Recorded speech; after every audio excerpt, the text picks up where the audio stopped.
Hey everybody, my name is Brandon. Welcome back to Cinefessions, where we talk all things media.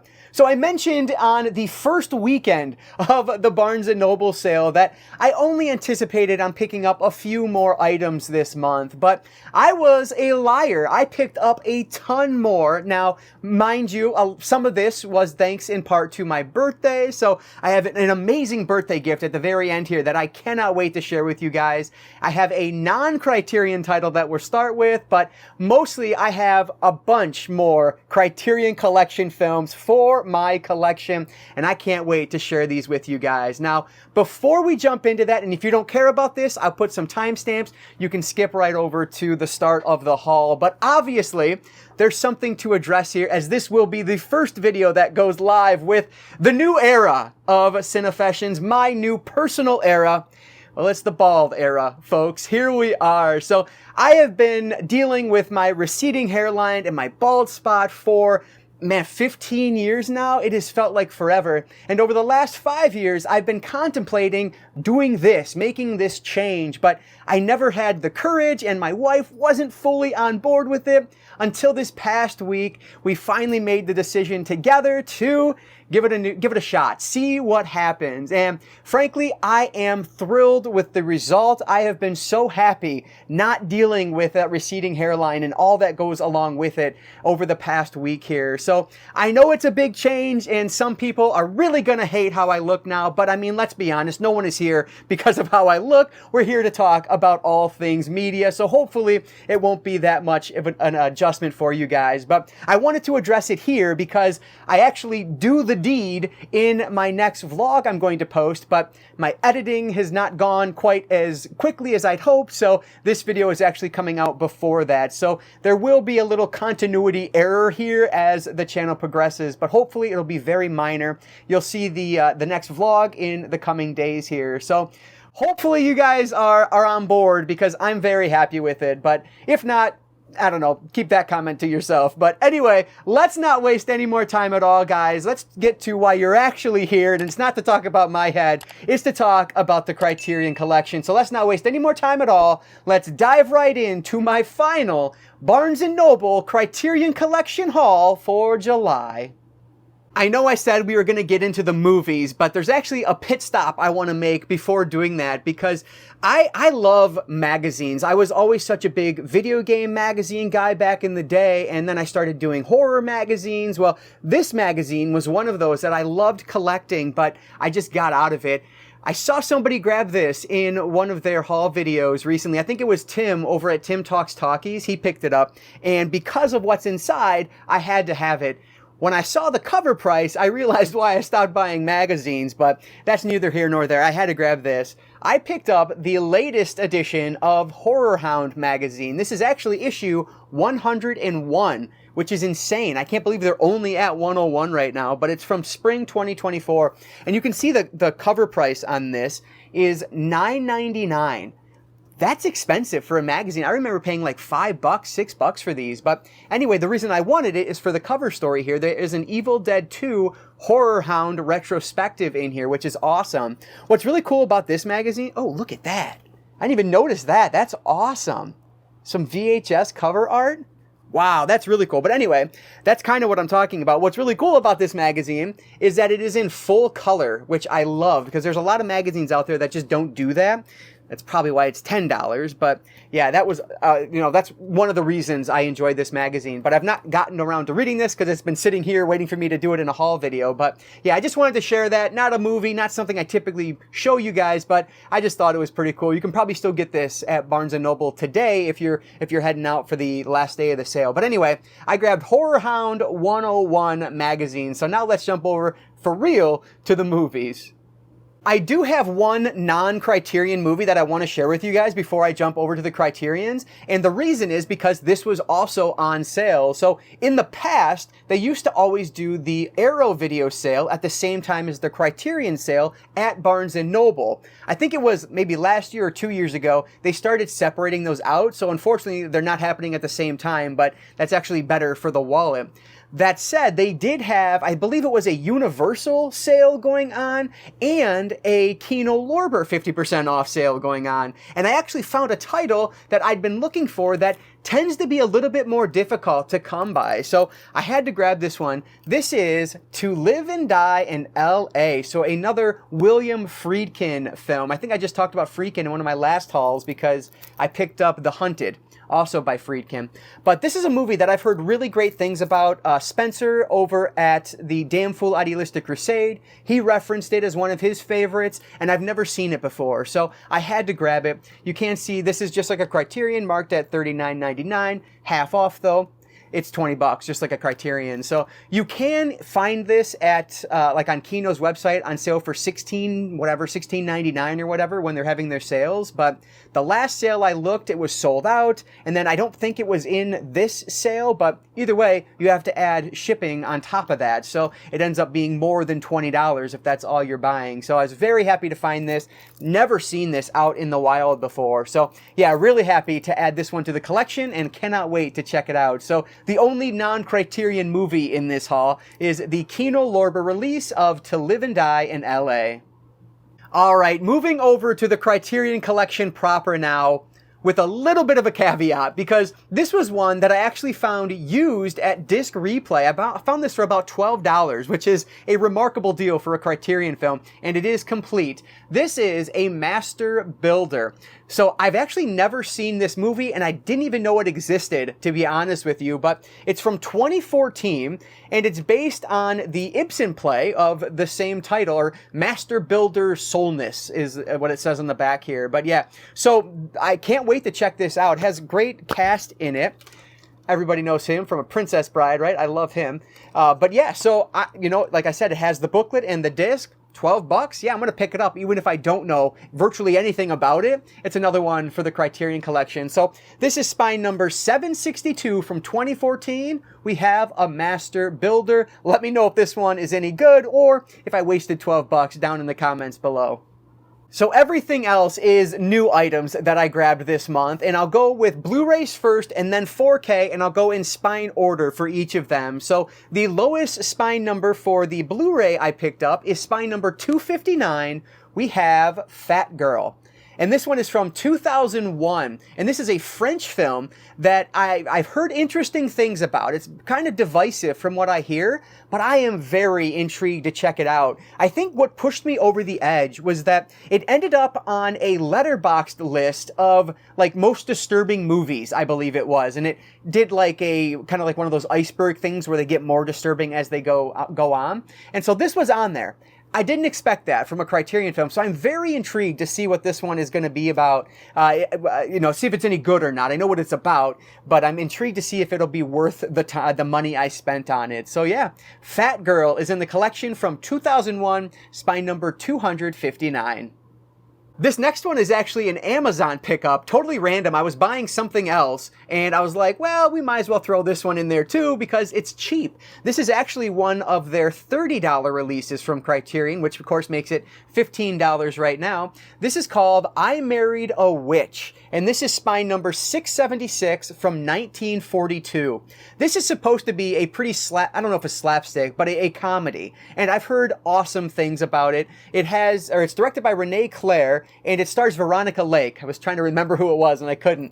But yeah, I've heard great things about this one. I think there is one more film in the collection that's a comedy with Veronica Lake, but I don't have that one yet. So I'll have to check this one out first, and if I love it, I can grab the other one. So again, from 1942, spine number 676, I Married a Witch. And remember, this is one of their cheaper ones, so only $15 during the sale. This next one is actually a double feature Western that I've been intrigued about for some time now. It's spine number 734 and 735. We have The Shooting and Ride in the Whirlwind. So these are from 1966, and they're directed by Monty Hellman. What's interesting about them is the fact that they were kind of done in Roger Corman style, where they were shot back to back, they share similar sets, and they share similar cast. So they both star Jack Nicholson in leading roles, which is pretty interesting because they're going to be, you know, early roles for Jack Nicholson. So I don't know. This was one I was looking at back in the November sale, but I decided to pass on it then. And so last minute I was at the store actually looking for something else, couldn't find it. So I said, you know what? Now's the time to grab this one. So yeah, very intrigued to see how these are. Great director, so we'll check these out soon. This is The Shooting and Ride in the Whirlwind from 1966, 734, and 735. This next one is a little bit odd because I always remembered the old DVD cover art for this movie, and I had no idea that that movie actually made it to the Criterion collection because it has a vastly different cover art. But this is called Safe from 1995, and it stars Julianne Moore in a role where I guess her mental health is just deteriorating throughout the film. And so it's one of those, you know, what's real and what's not type of movies. So I didn't mention it, but this is spine number 739. I cannot wait to see what this thing is going to be all about. Very intrigued to see if this one is any good or not. Let me know what your thoughts are on it without any spoilers, please, down in the comments. But this is Safe with Julianne Moore from 1995, spine number 739. Speaking of random pickups, this is definitely one of those. I was looking through all of the Wes Anderson films, and I believe out of all of the ones in the Criterion collection, this was the only one I didn't have in my collection in some form. I have most of them on Criterion Blu-ray, but others I have on standard DVD or Blu-ray, whatever the case is. But I didn't have Moonrise Kingdom, which is spine number 776 from 2012. So I have to see it, right? It's one of the Wes Anderson films from Criterion, so I definitely have to check it out at some point. Now, to date, I've only seen Grand Budapest Hotel from Wes Anderson, but I love that movie. I think it is fantastic. That's actually a Criterion that I do need to upgrade at some point. But yeah, love what I saw there, so I'm excited to check out more of his work. I'll probably end up going in release order from here on out, but eventually I'll get to 2012 with Moonrise Kingdom, directed by Wes Anderson, spine number 776. Another movie that I've heard amazing things about over the years as just an excellent film noir. This is called In a Lonely Place from 1950, and it's spine number 810, so 810. This one stars Humphrey Bogart, and I guess his character is going through some troubles, and he is an alcoholic, and I think he's accused of murder, if I'm not mistaken. And so, yeah, I'm very intrigued to see if this is going to be as good as I'm hearing it is. It's supposed to be one of the underrated noir films, so I love film noir, as you guys probably know from some other videos I've done. So yeah, very excited to see Humphrey Bogart in A Lonely Place from 1950, spine number 810. So I have to call out Tim over at Tim Talks Talkies one more time because the way he talked about this film in his haul video made me need to grab it. So we have Mudbound from 2017, spine number 1205. So he talked this movie up a lot, said it was just fantastic. And it's actually a Netflix movie, which got a physical media release, which is always just really cool to see. But I guess this one is about the race tensions in the 1940s, and it's supposed to be one of those movies that you hate what the characters are doing, but it's acted really well and directed really well that it just makes it an amazing film. So yeah, very intrigued to check this one out when I get around to it. It is a bit longer at over 2 hours, but hopefully it'll fly by, but I guess we'll see when we get around to it. So this is from 2017, Mudbound, spine number 1205. Moving over to the 4K titles now, this first one here is spine number 218, and it is a relatively recent 4K upgrade. We have The Circle Rouge, or The Red Circle. So this is actually from 1970, I should mention, but this is actually one of a few films from Jean-Pierre Melville in the Criterion collection. The other one also got a very new 4K upgrade. It was La Samurai, which unfortunately I decided not to grab that one. I'm going to check this one out first, see what I think of it, and then I can, pick that one up during the next sale. But yeah, I've heard amazing things about his work. I've never seen any of his films though, but they're supposed to just ooze cool, and that sounds interesting. So very excited to check out Le Circle Rouge from 1970, spine number 218. Here is a release that I've been holding off on for the longest time, but there was something that I watched or heard during this month that I said, you know what? It's time to do it. I'm going to go pick up Citizen Kane, finally, on 4K. So this is spine number 1104, and it's from 1941. But what's interesting about this release is that when it originally came out, there was a Blu-ray on here that was messed up. I don't remember exactly what was wrong with it, but they did a whole recall program, or a disc replacement program, I guess, and the newer ones that came out have new discs in them. So I double-checked, and based on the UPC on the back of mine, this is one of the newer releases, so I shouldn't have any issues with the Blu-ray, which is good to see. Now, obviously, I would prefer to watch it on the 4K, which is why I bought it, but just in case, I want to have a full working set. But anyway, this is supposed to be some of the absolute worst packaging in Criterion history, so I'm very intrigued when I get around to it to actually see how the packaging works from my perspective. But yeah, I've heard nothing but bad things about the packaging, but the release itself is supposed to be good. The only other way I owned this film was through this Ultimate Collector's Edition of Citizen Kane on Blu-ray. I actually got this as a gift from my mom for Christmas, probably 10 years ago, no, probably closer to 15 years ago now, like just a long time ago, which is crazy. And you can actually see it's still sealed. I never even opened it. I have seen the movie before though, and frankly, it's not an all-time favorite of mine, like I know it is for some people, but I liked it well enough that I wanted to give it another shot, and I figured, you know what? Let's do it on the 4K instead of that Blu-ray, because I've heard that the transfer is just notably better. So yeah, that's why I decided to grab this one. This is spine number, oh no, I missed it, 1104. We have Citizen Kane from 1941. All right, next up, we have spine number 1208, a movie that was talked up a ton during this month. From 1939, we have The Roaring Twenties. So this is supposed to be kind of one of the original gangster films, is how I heard it described. And so I thought that would be just something really cool to get into. And another one that nothing negative have I ever heard about this, only positive things. And another one that Spencer over at Damn Fool Idealistic Crusade really recommended. So had to grab it on 4K. We have The Roaring Twenties from 1939, spine number 1208. Next up is another new release from the month of July. We have Pat Garrett and Billy the Kid. So this is spine number 1224 from 1973. So what's special about this release is that it has, for the first time, 3 separate cuts of the movie, which is super interesting. You guys know I've kind of been big on collecting separate editions of films or separate versions of the movie. So because of that, I absolutely knew I was grabbing this one in month 1. But yeah, really excited to watch this. I've heard amazing things over the years, and it's Sam Peckinpah. So you're in for an interesting time, if nothing else. So we have Pat Garrett and Billy the Kid, spine number 1224. Coming into this month, I had no intentions of grabbing this release. I'd never even heard of it before, but people were talking about it when it came out, and I couldn't resist. It sounds so interesting as this slice of life drama. This is Perfect Days, directed by Wim Wenders, from 2023, spine number 1226. So I guess when this one came out last year, it had a lot of Oscar buzz, but again, I'd never even heard of it until recently. So I don't know. I have to check it out and see if it's any good. The review that really sold me on it was Movie Guy 365. He really loved the movie and said it was, I think, it was movies like this that remind him why he loves film.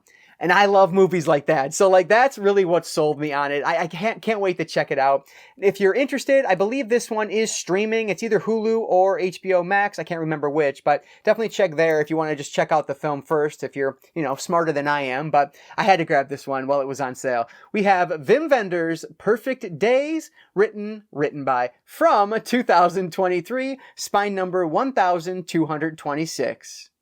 And the last of the new releases, it's the one that probably everybody picked up. From 1983, we have Risky Business, and this is spine number 1227. So I talked about this in my anticipated releases and in my last Criterion haul video, so you guys knew it was coming. But yeah, I believe I've seen this film, but it has been so long that I just don't remember it. However, I do remember this sequence, or know that sequence at least, because it is so popular. What a perfect perfect choice for the cover, in my opinion. I love this one. It looks awesome, and I cannot wait to check it out in 4K. Rebecca De Mornay and Tom Cruise in Risky Business. And last but not least is the birthday gift that I received from my mom, which was super awesome. I wanted this release for a while now, but I didn't really think I would ever have it because I didn't know if I would be willing to spend the money for Westerns, because I'm not the biggest Western guy in the world, but my mom was nice enough to grab it for me. We have the Renown Westerns.